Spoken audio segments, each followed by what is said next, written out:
A todos, que sejam muita paz nessa tarde e noite, permitindo que os Espíritos bons aqui conosco estejam comungando no nosso ambiente.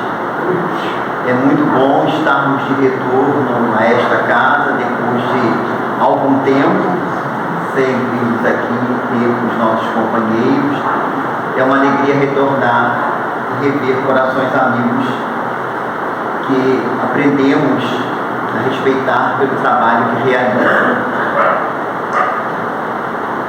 Há 70 anos, a completar-se no mês de junho próximo, no dia 2 de junho de 1955, na reunião do Grupo Espírita Meimei em Pedro Leopoldo,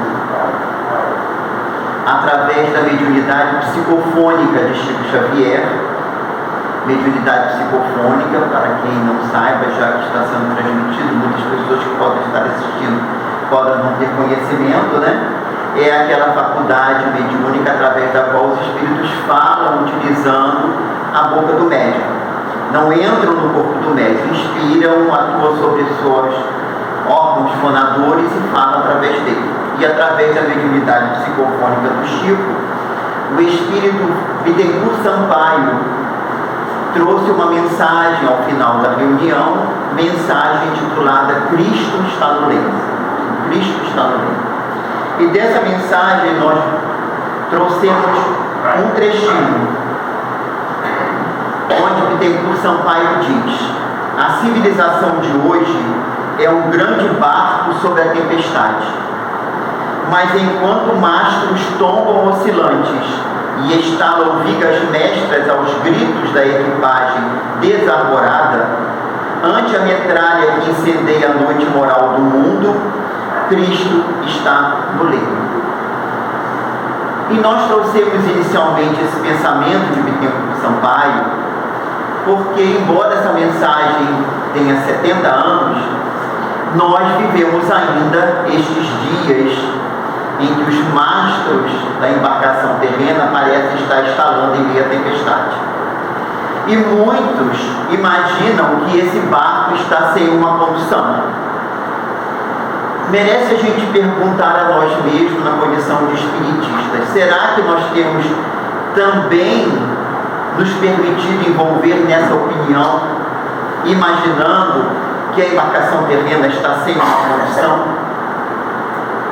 Será que nós temos essa certeza no nosso dia a dia, na nossa vivência diária, de que Jesus está conduzindo a embarcação terrena e que existe um objetivo para toda essa situação que nós estamos vivendo hoje na Terra? Porque o Espírito nos falou há 70 anos, mas nós vamos observar no transcurso das nossas reflexões de hoje que as mensagens dos Espíritos superiores, elas são atemporais. Elas trazem informações que abrangem um espaço muito grande de tempo.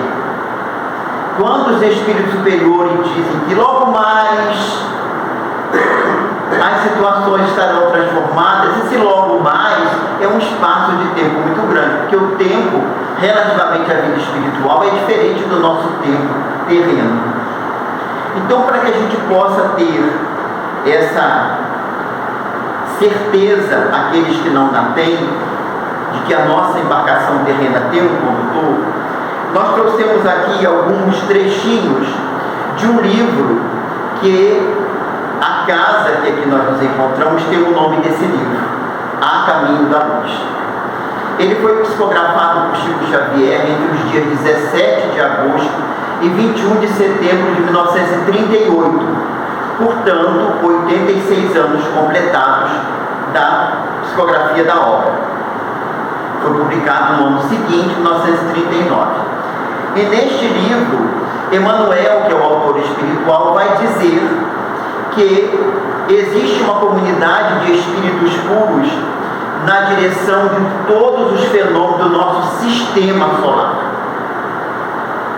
E que essa coletividade de espíritos puros, da qual Jesus é um dos membros divinos, nas mãos dessa coletividade estão as rédeas das coletividades planetárias do sistema.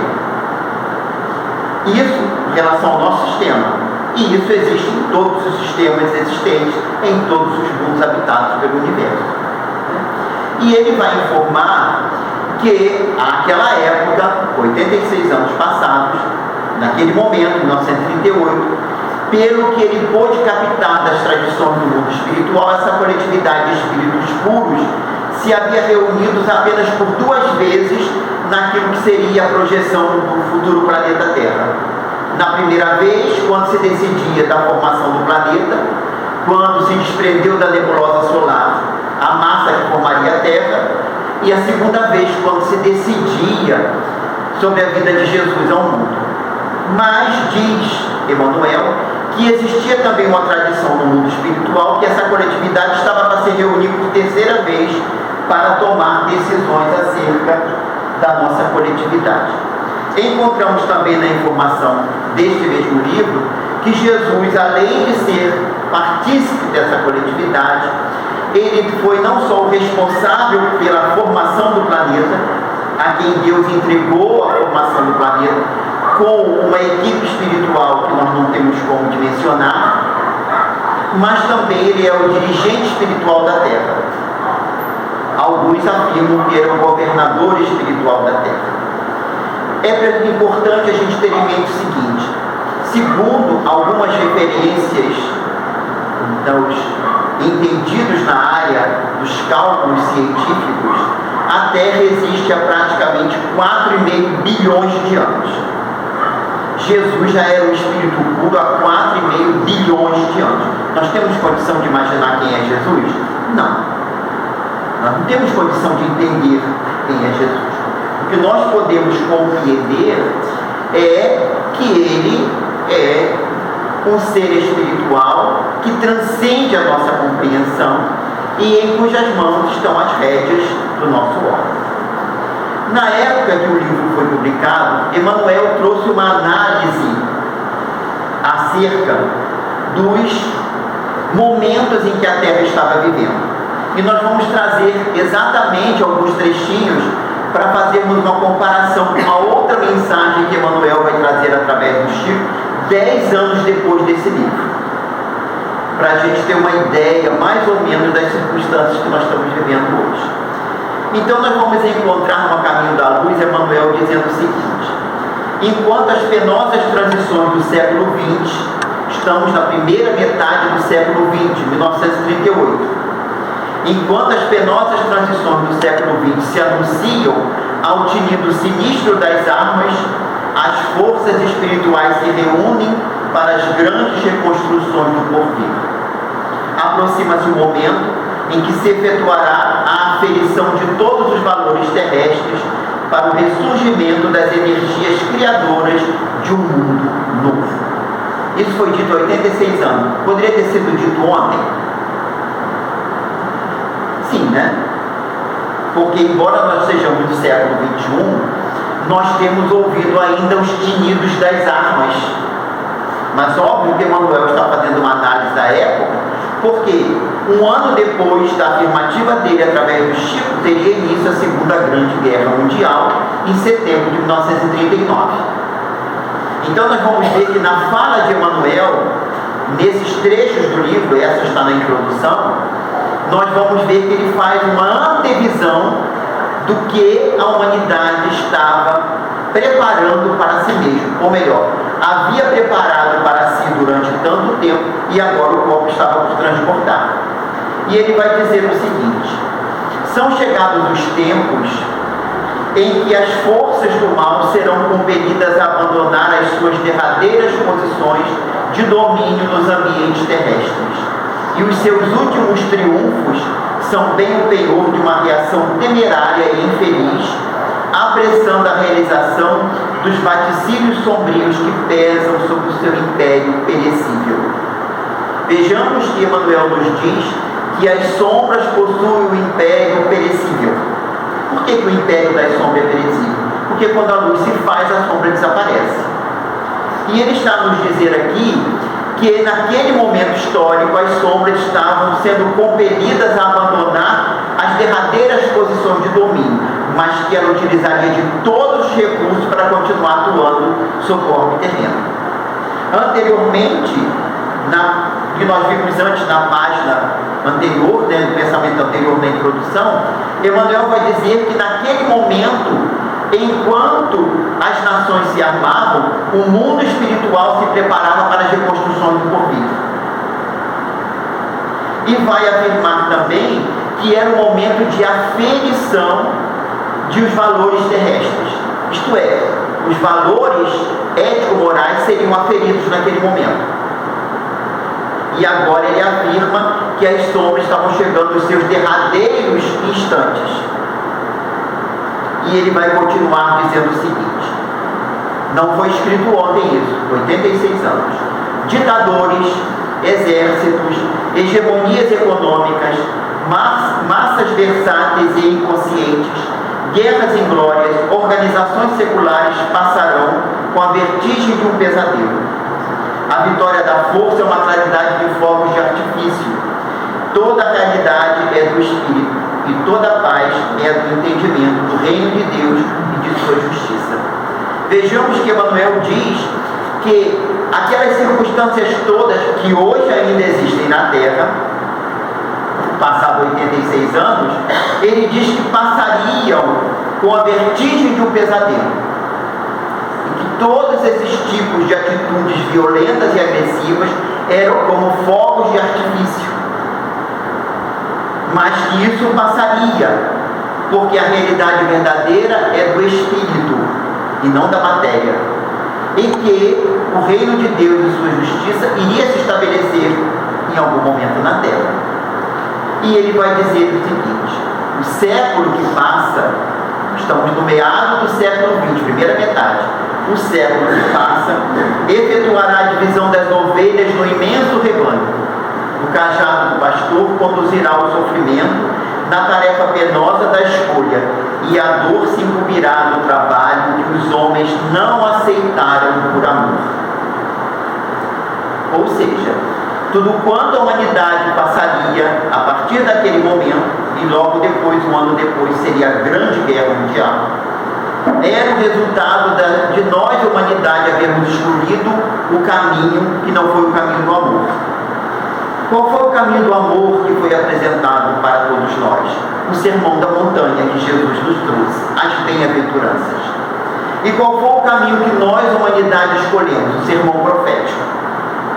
As dores que a humanidade atravessaria se não seguisse as orientações do Sermão da Montanha.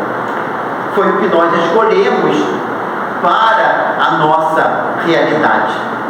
E a hecatombe aconteceu logo depois.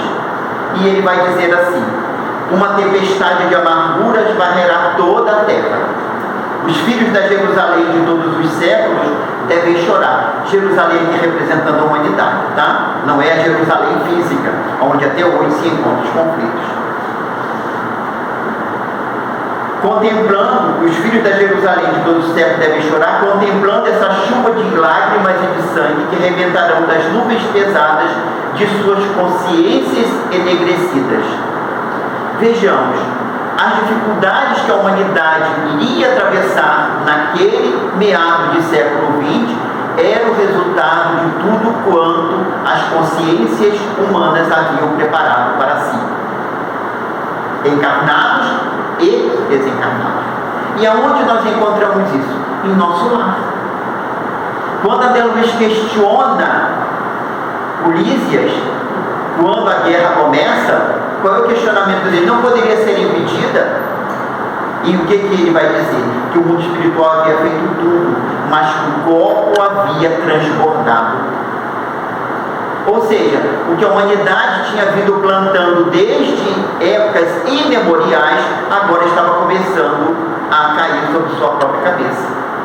No dizer de Adolfo, bispo de Argel, do Evangelho segundo o Espiritismo, numa página que ele vai começar assim: homens, por que vos queixais das calamidades que vós mesmos amontoaste sobre as vossas cabeças?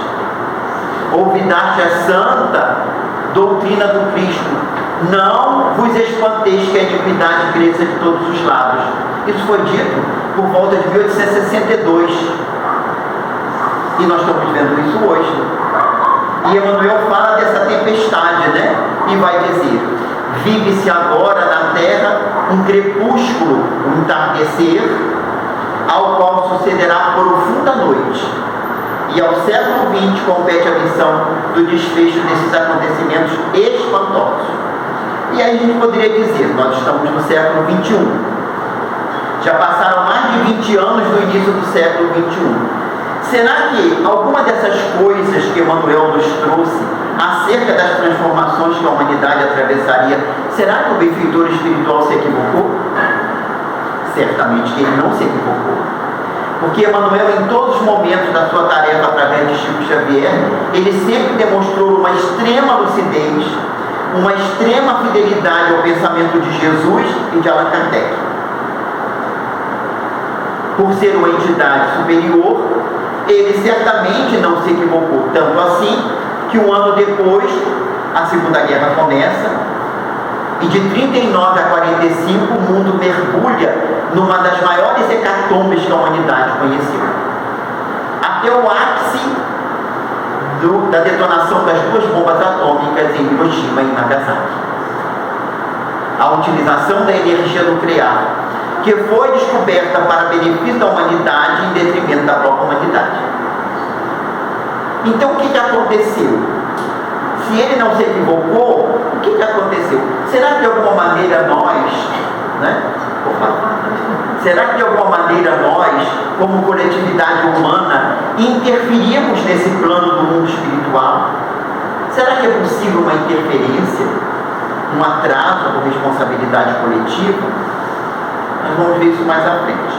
Como dissemos, nós vamos trazer agora uma mensagem que Chico recebeu 10 anos depois, no dia 31 de outubro de 1948.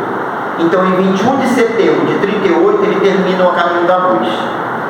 Em outubro de 48, Emmanuel traz uma outra mensagem, que foi publicada em Reformador apenas com o título Mensagem. Mas em 2014, um trabalhador do movimento espírita fez uma coletânea de todas as mensagens recebidas por Chico, que foram publicadas no jornal Reformador, na revista Reformador da Federação Espírita Brasileira, entre 1933 e 1950. E enfechou essas mensagens num livro que foi intitulado Palavras Sublimes. Nesse livro, o autor, o coordenador das mensagens, o autor da mensagem são os Espíritos, ele colocou um título nessa mensagem: A Terra no Santuário do Senhor, porque é um dos trechos da mensagem. Quer que ficou? Ah, tá. E a tecnologia. A Terra no Santuário do Senhor é o título da mensagem. Mas aqui nós trouxemos o título original, Mensagem. Ela tem então 76 anos, 10 anos depois. Vamos ver o que Emmanuel vai nos dizer nessa mensagem. Inútil dramatizar a situação angustiosa do mundo. A retórica, quer dizer, a capacidade de usar as palavras muito bem colocadas, muito bem postas, a retórica não expressaria o necessário. Exprimem-nos o quadro aflitivo, as próprias lutas que nos caracterizam a época de transição apressada. Olha o que ele diz. Na visão de Emmanuel 10 anos depois, passada a Segunda Guerra, estamos em 48, ele diz que não teria-se palavras, por mais que pudesse colocar as palavras, que pudesse de alguma maneira expressar as lutas que a humanidade estava atravessando e que a transição estava sendo apressada. Olha só a afirmativa dele. Ele usa o termo transição apressada. Aí cabe nos questionar: bom, mas a transição tinha começado ali naquele momento, naquele primeira metade do século XX, e agora já quase na segunda metade? Né? Não. Nós vamos ver que em A Gênese, no capítulo 18, Allan Kardec, no item 28, quando ele vai falar da geração nova, ele vai dizer o seguinte: a época atual é de transição.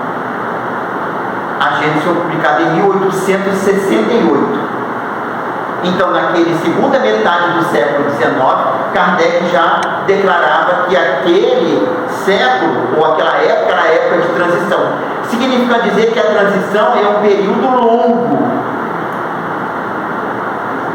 porque ninguém modifica de um momento para o outro, nem individualmente e nem coletivamente.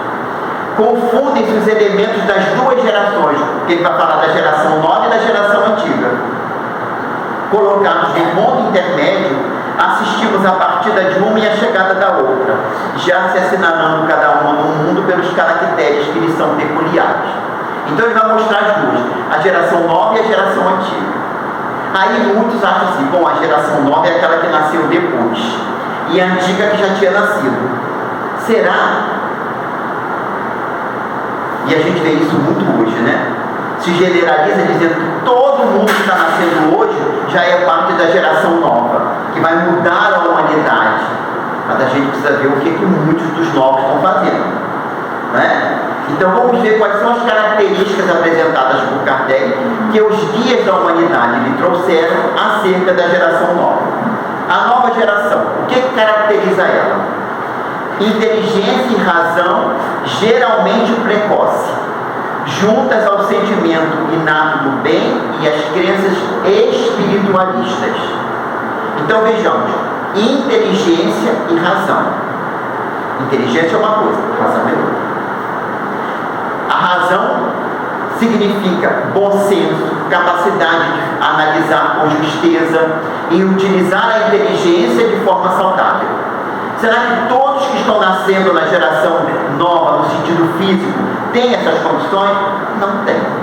Muitos são muito inteligentes, mas a inteligência está voltada para o mal. Tem sentimentos inatos do bem? Todos que estão nascendo, que nasceram depois desse período do século XIX? Não. Nem todos têm o sentimento inato do bem. Tem crenças espiritualistas? Não tem. Muitos que nasceram depois disso, inclusive nas gerações atuais, são materialistas, não acreditam em nada. Então nós vemos que a característica da geração nova não é pela data de nascimento, né? Que se costuma brincar e dizer o DNA da pessoa, data de nascimento avançada, né? Quando a gente começa a usar achaques depois de determinada idade, né? Mas não é a questão do tempo que a pessoa está renascida, ou a época, é como ela está agindo, quais são as suas características. E olha o que ele diz: não se comporá exclusivamente de espíritos eminentemente superiores. E às vezes o povo generaliza, já acha que todos que estão nascendo agora são guias da humanidade. E aí a questão da educação fica a desejar. Porque como acha que aquela criancinha que está em casa, é o espírito superior, não corrige, não educa. Se nasceu na condição de filhos, é para ser educado. Pode ser o guia da humanidade, porque Jesus submeteu a Maria e José quando ele veio. E ela muitas vezes, inclusive quando ele foi ao templo com 12 anos, e que ela procurou e não achou, quando encontrou, o que ela perguntou? Onde você estava? Tratando dos negócios de meu pai, ele respondeu. E qual foi a resposta daquela mãe judia? Teu pai é José. No sentido de que você nos deve obediência. E Humberto de Campos diz que no dia seguinte ele procura o pai para trabalhar na carpintaria. Então vejamos que até o guia da humanidade foi submetido à orientação dos que o receberam como filhos. Então esse negócio de achar que a geração que está chegando são todos espíritos evoluídos que você precisa, né? São muito inteligentes, sabem mexer em computador, dão banho na gente no celular. Mas quais são os valores morais que trazem? Positivos ou negativos? Né? E aí o que ele diz? Não são, essa geração nova não são espíritos eminentemente superiores, mas os que já tendo progredido se acham predispostos a assimilar todas as ideias progressistas e aptos a secundar o movimento de regeneração. São espíritos que estão buscando melhorar, desejando, fazendo esforços por melhorar, né? E os espíritos atrasados, quais são? Se distingue, em primeiro lugar, a revolta contra Deus. Encontramos isso hoje em pessoas de mais idade, em pessoas de menos idade, sim, encontramos. Pelo se negar a reconhecer qualquer poder superior aos poderes humanos. quando se acha que são donos da terra, né?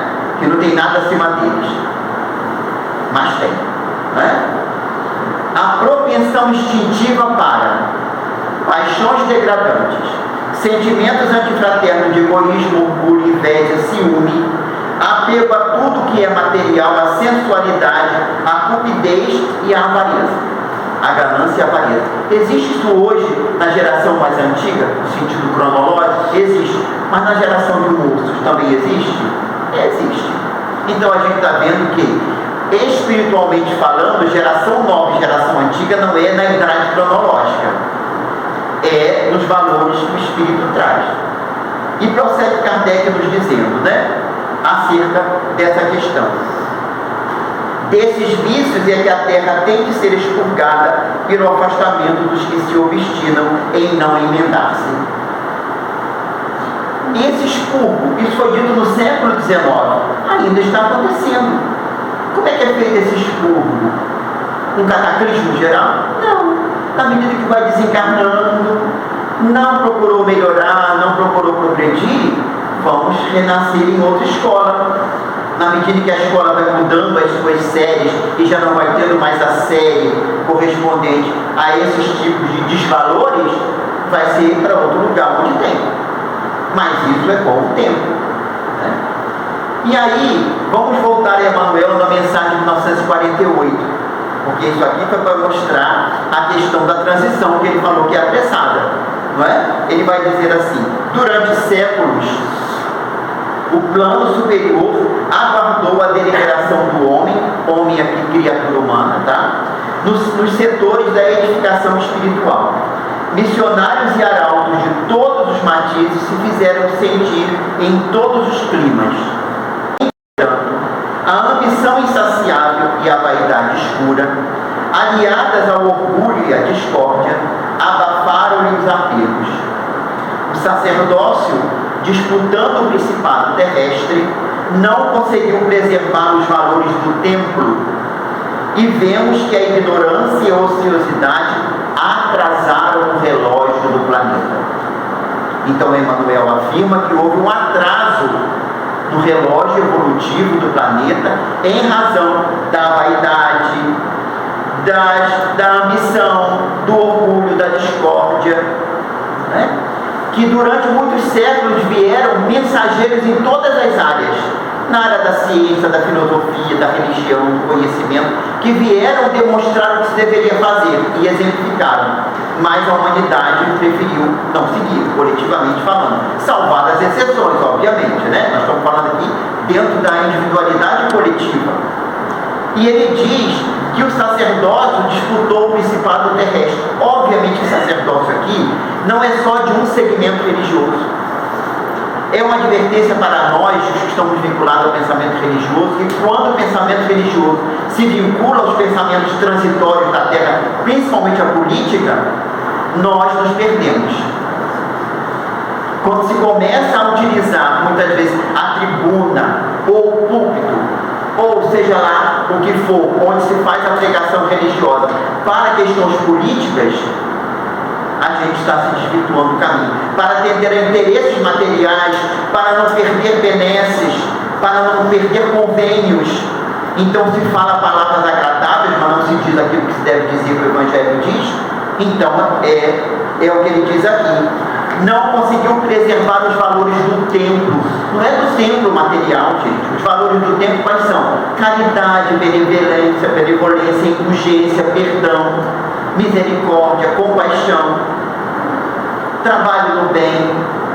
E isso, muitos dos religiosos não preservaram, porque se vincularam aos poderes transitórios e passaram a governar como se fossem poderes transitórios da terra, deixando de lado os valores reais do Evangelho. Nós sabemos que a partir do 3º século, o cristianismo sai do seu caminho, quando passa a ser religião oficial de Roma. E os representantes cristãos passam a competir com os representantes de César. Ao invés de dar a César o que é de César e a Deus o que é de Deus, se vinculou e as coisas se atrapalharam. Não é? E ele diz aqui que o relógio do planeta foi atrasado. Será que Emmanuel se equivocou? Será que nós coletivamente podemos fazer isso? E aí nós vamos buscar o Livro dos Espíritos. Kardec, na parte da lei do progresso, tem a seguinte pergunta: tem o homem o poder de paralisar a marcha do progresso? Resposta: não, mas tem às vezes de embaraçá-la. Então Emmanuel não errou quando disse que o relógio foi atrasado. A coletividade humana embaraçou a marcha do progresso. E aí a questão A é muito significativa. Que se deve pensar nos que tentam deter a marcha do progresso e fazer que a humanidade retrograde? Tenta deter para fazer que a humanidade entre para trás. E a gente sabe que não há o retrogradar na evolução. Resposta: pobres seres que Deus castigará. Castigar aqui, gente, é no sentido de corrigir. Vão sofrer os efeitos da lei de ação e reação, de causa e efeito. Serão levados de roldão pela torrente que procuram deter. Então pode atrasar, mas impedir, não. Questão 783. Segue sempre marcha progressiva e lenta o aperfeiçoamento da humanidade? Olha a pergunta. Segue sempre marcha progressiva e lenta o aperfeiçoamento da humanidade? Resposta dos Espíritos à questão 783. Há o progresso regular e lento que resulta da força das coisas. Quando, porém, um povo não progride tão depressa quanto devera, Deus o sujeita de tempos a tempos a um abalo físico ou moral que o transforma. Hoje não é um povo, é a humanidade. Como nós não aceitamos as transformações dentro do período estabelecido, que é um período de tempo, atrasamos coletivamente, encarnados e desencarnados, por isso nós estamos nos colocando, que é muito para dizer assim, bom, mas na época da guerra não estava reencarnado ainda, não, estava no além. E às vezes atuando sobre os processos da guerra. Nós encontramos isso aonde? No livro Os Mensageiros, capítulo 18. André Luiz vai ter a oportunidade de ouvir as orientações de Aniceto e Alfredo sobre a Segunda Guerra. Quem não está com a arma na mão, está com a arma do pensamento e da palavra. E isso acontece até hoje. Quando a gente se deixa apaixonar por pessoas que são falíveis como qualquer pessoa. O modelo e guia da humanidade é Jesus. A gente nunca pode esquecer disso.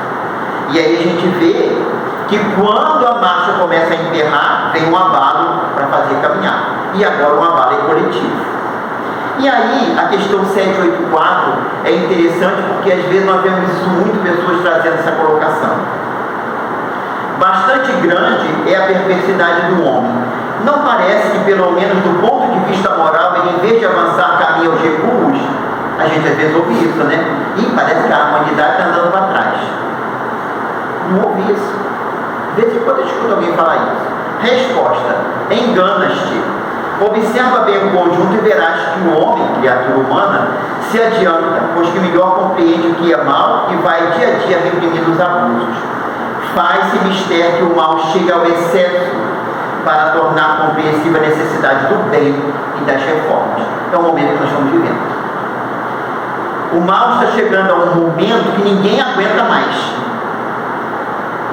Vejamos que isso foi dito em 1857, 1860, na segunda edição, talvez, do Livro dos Espíritos. Há 165 anos, aproximadamente, se é na segunda edição de 1860. E a gente vai ver que é o momento que nós estamos vivendo. Mas estamos caminhando para frente. Vamos voltar à mensagem de 48, né? Prossegue a mensagem dizendo: hoje, porém, novo movimento transformador abala os alicerces da civilização. É o pensamento do Cristo, através de servidores decididos que se devotam à luta edificante, inspirados em novos programas de serviço. Ele fala que naquele momento o pensamento do Cristo estava ressurgindo, passado aquelas hecatombes. E nós podemos dizer que o pensamento espírita, sobretudo, traz esse ressurgimento do pensamento do Cristo. E aonde a gente vai ver isso? No mesmo caminho da luz, quando Emmanuel vai dizer assim: o Espiritismo vinha desse modo na hora psicológica das grandes transformações, alentando o espírito humano para que se não perdesse o fruto sagrado de quantos trabalharam e sofreram no esforço penoso da civilização.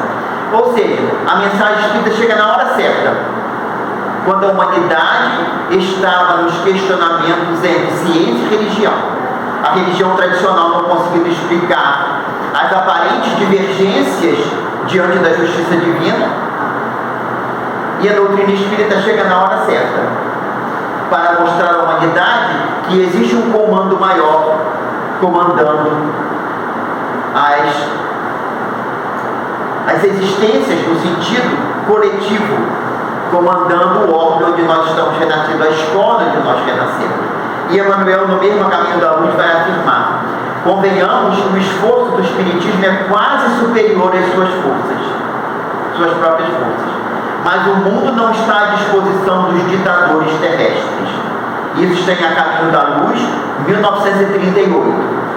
O mundo não está à disposição dos ditadores terrestres.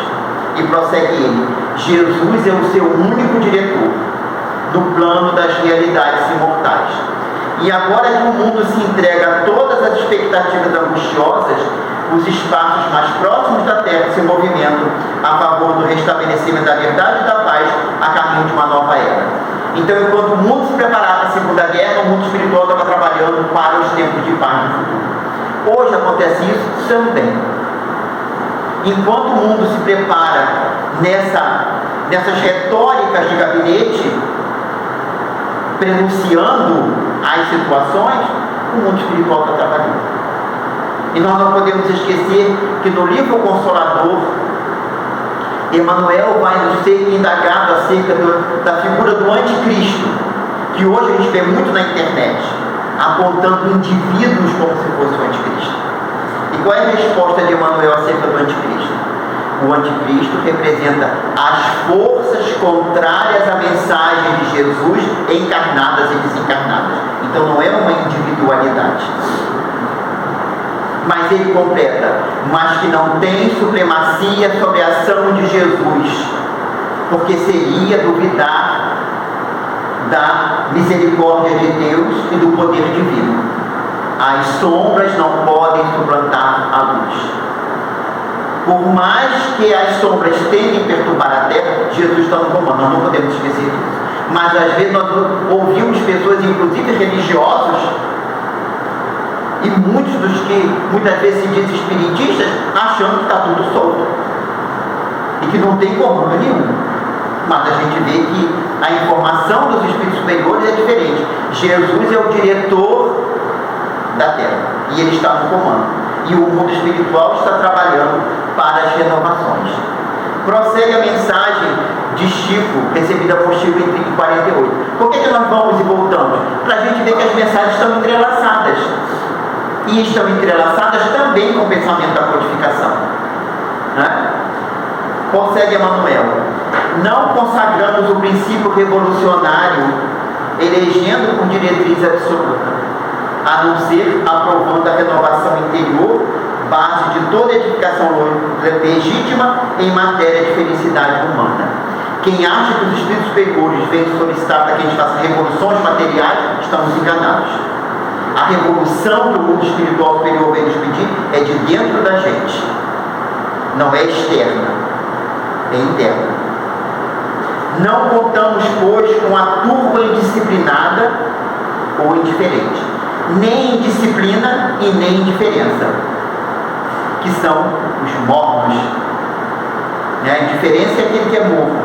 E Jesus disse: bem-aventurados os frios e os quentes, mas ai dos mornos. Aquele que fica em cima do muro para ver para que lado vai pular quando a coisa acontecer. É o cuidado que tem que ter. Então ele diz que não indisciplina nem indiferença, senão que eles contam por oficina benemérita de serviço em que nos compete expressar a capacidade de realização cristianizante de que somos portadores. Então, Emmanuel vem nos convidar a uma cristianização. O que é cristianizar-se? É interiorizar a mensagem de Jesus e vivê-la. Não é indisciplina. E muita gente acha que o mundo espiritual não tem disciplina. Tem. Tem hierarquia? Tem. Qual é a hierarquia do mundo espiritual? Ético-moral. Ou intelecto-moral. Inteligência com moralidade. E a ação dos espíritos superiores, a autoridade deles está no livro dos espíritos, é irresistível. Então, quem acha que vai desencarnar e vai fazer o que quer, porque chega um momento que o mundo espiritual agora chega, né? Vamos mudar e vamos começar uma nova etapa, né? Ou seja, cristianizar-se. Por que ele vem pedir a cristianização? Porque ele vai dizer mais adiante: buscamos despertar companheiros para que se convertam em núcleos positivos de ação restauradora, de modo a estendermos além as atividades de salvação substancial. Que nós possamos ser um núcleo renovador, restaurador. Necessário, pois, não nos percamos numa atitude cristalizante. Ele diz que nós temos que nos cristianizar e não nos cristalizar. De adoração excessiva, a fim de não nos ausentarmos da gloriosa oportunidade atual de cooperação com Jesus. É trabalho a benefício do próximo pela nossa renovação e pelo exemplo. Então, qual é o convite de Emmanuel? Cristianizarmos e não cristalizarmos. Esse é o convite que ele nos faz. E aonde nós encontramos isso? A necessidade de transformação pelos valores que a gente recebe da mensagem espírita, que o Evangelho de Jesus de volta. No livro dos Médios, nós vamos encontrar no item 350, Kardec dizendo assim, acerca do Espiritismo e a transformação da humanidade. Esse efeito da transformação da humanidade, ele só poderá produzir melhorando as massas, o que se verificará gradualmente, pouco a pouco, em consequência do aperfeiçoamento dos indivíduos. O coletivo só se melhora na medida em que os indivíduos melhoram. Ninguém espere que a melhoria da humanidade vai vir de uma forma fantástica. Vamos dormir hoje e amanhã está todo mundo bonzinho. É a mudança dos indivíduos que vai mudar a coletividade. E aí Kardec vai fazer uma afirmativa muito séria para todos nós. Que importa crer na existência dos espíritos se essa crença não faz que aquele que a tem se torne melhor, mais benigno e indulgente para com seus semelhantes, mais humilde e paciente nas adversidades. Há muita gente que acha que fazer sessão pública para mostrar que o espírito se manifesta vai mudar as pessoas. Não muda.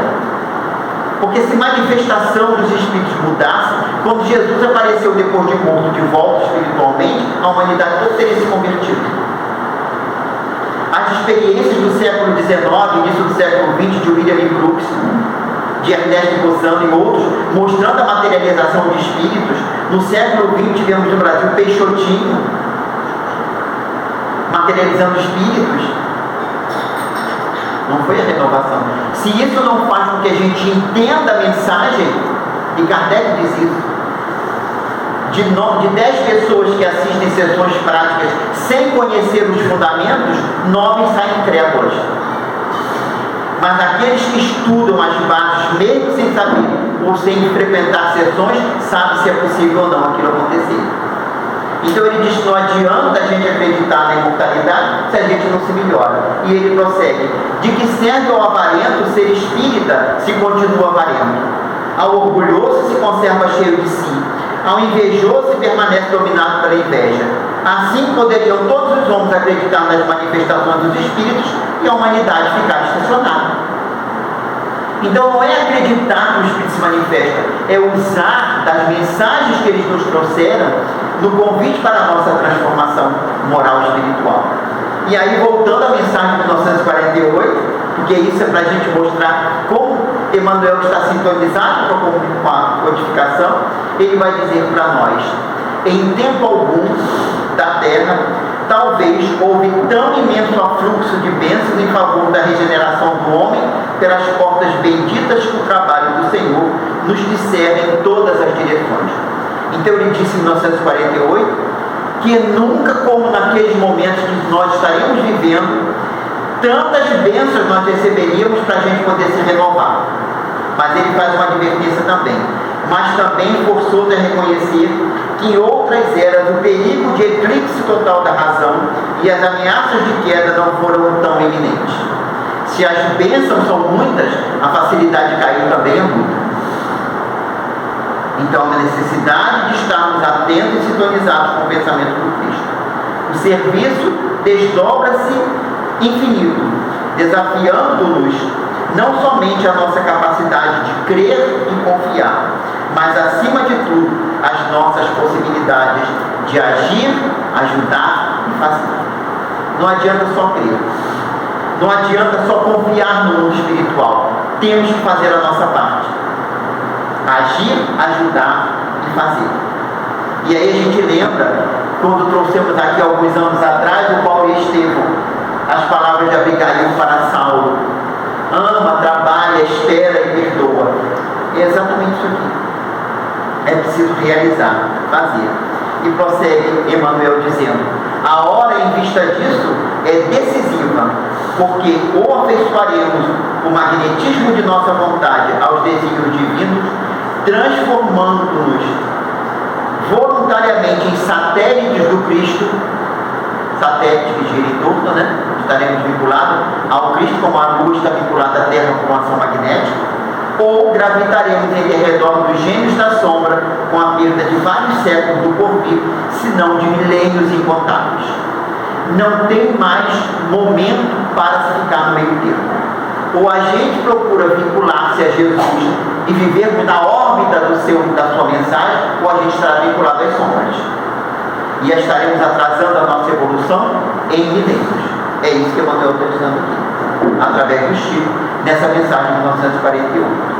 E aí ele vai dizer para nós: facilitemos a retirada do pensamento renovador de Jesus dos templos de pedra, para que o Evangelho atue na administração e na orientação, na vida pública e na particular, nos problemas do corpo e do espírito, nos ângulos do homem e da natureza, atentos à sublime verdade de que toda a terra é o santuário do Senhor.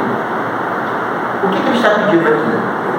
Que, na medida em que o Evangelho se interioriza em nós, aonde a gente estiver, na vida pública ou privada, em qualquer lugar, a gente vai procurar viver a mensagem do Evangelho.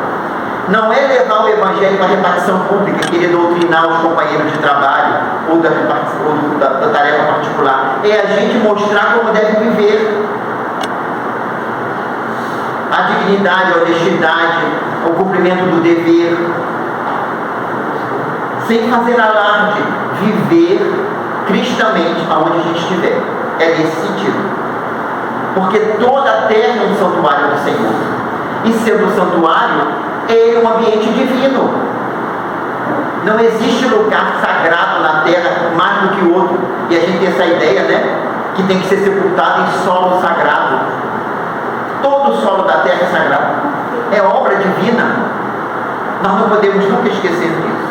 E prossegue Emmanuel: reunidos dessa forma, em torno do ideal consolador do Espiritismo cristão, estabeleçamos compromisso de trabalho na terra, antes de endereçar o olhar suplicante ao céu, convictos de que nosso mundo será igualmente um mundo feliz pela nossa própria felicidade em conservá-lo, embelezá-lo, redimi-lo e santificá-lo.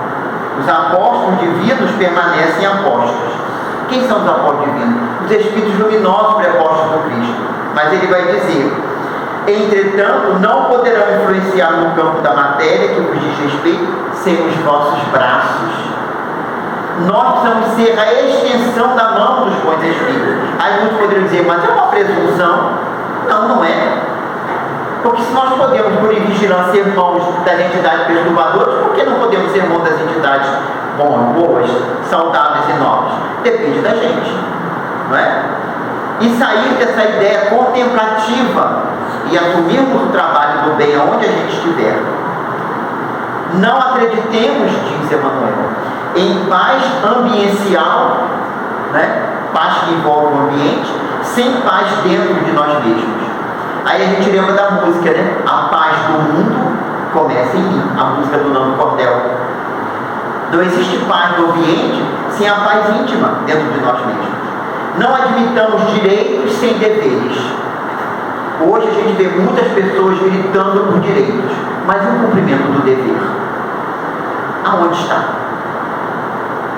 Para termos direitos, temos que cumprir com deveres. Não é? Então ele diz aqui, não admitamos direitos sem deveres, liberdade sem responsabilidade, porque liberdade sem responsabilidade não é liberdade, é libertinagem. A pessoa faz o que quer, esquecido de que os outros também têm direitos. E a gente vê isso muito, em vários locais, em vários momentos do nosso dia a dia, no trânsito, na vizinhança. A pessoa quer ouvir uma música, mas ela não quer ouvir a música sozinha, ela quer que toda a vizinhança do condomínio escute. Ora, isso não é liberdade, porque o meu direito termina onde começa o direito do outro.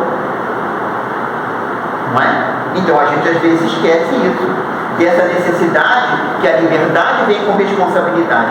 Não aceitemos bem-estar que se não multiplique ao redor de nossos passos, porque o bem-estar pessoal sem que os outros estejam bem é egoísmo.